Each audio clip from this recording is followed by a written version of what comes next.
दर्यापूर तालुक्यातील सामदा येथील शेतकरी महिला कमलाबाई बन्सी तराळ व बन्सी नारायण तराळ यांनी आपल्या शेतातील 16 क्विंटल तूर ही नाफेडमध्ये विकण्यासाठी 16 फेब्रुवारी रोजी आणली असता तुरीमध्ये ओलावा असल्याचे नाफेड गेडरने सांगितल्यामुळे ही तूर तुम्ही उन्हात वाळू घाला असे सांगण्यात आले।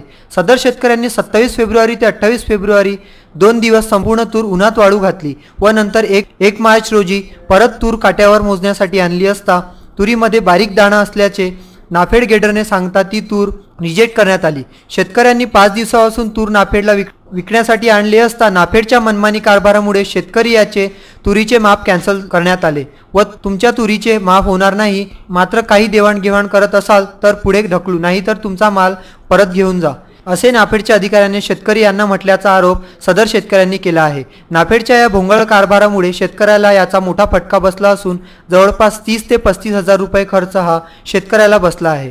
त्यामुळे सदर वरिष्ठ अधिकाऱ्यांनी या संदर्भात तात्काळ कारवाई करावी, अन्यथा आम्ही उपोषणाला बसू असा इशारा सुद्धा शेतकरी बन्सी नारायण तराळ यांनी बोलताना सांगितले। मी 26/2/2019 ला माझा तुरीचा माल नाफेड खरेदी केंद्रावर आणला असता माझ्या तूरचा नंबर 249 नंबर होता माझा। त्याच्यानंतर माझा तूर तसा आल्यानंतर काट्यावर आल्यानंतर माझ्या तुरीत सॅम्पल चेक केलं ग्रेडर साहेबांनी, तिथं नेमून दिलेले अधिकारी आहेत त्यांचे, त्या ग्रेडर साहेबांनी माझ्या तुरीत 13% माउच्चर असल्यामुळे माझा माल रिजेक्ट केला आणि मला सांगितलं की तुम्ही 2 दिवस या मालाला ऊन द्या, 1 दिवस मालाला माउच्चर कमी झाल्यानंतर आम्ही घेऊ। नंतर मी 27, 28 2 तारखेला सुकवल्यानंतर 1 तारखेला पुन्हा ट्रॉली काट्यावर आणली।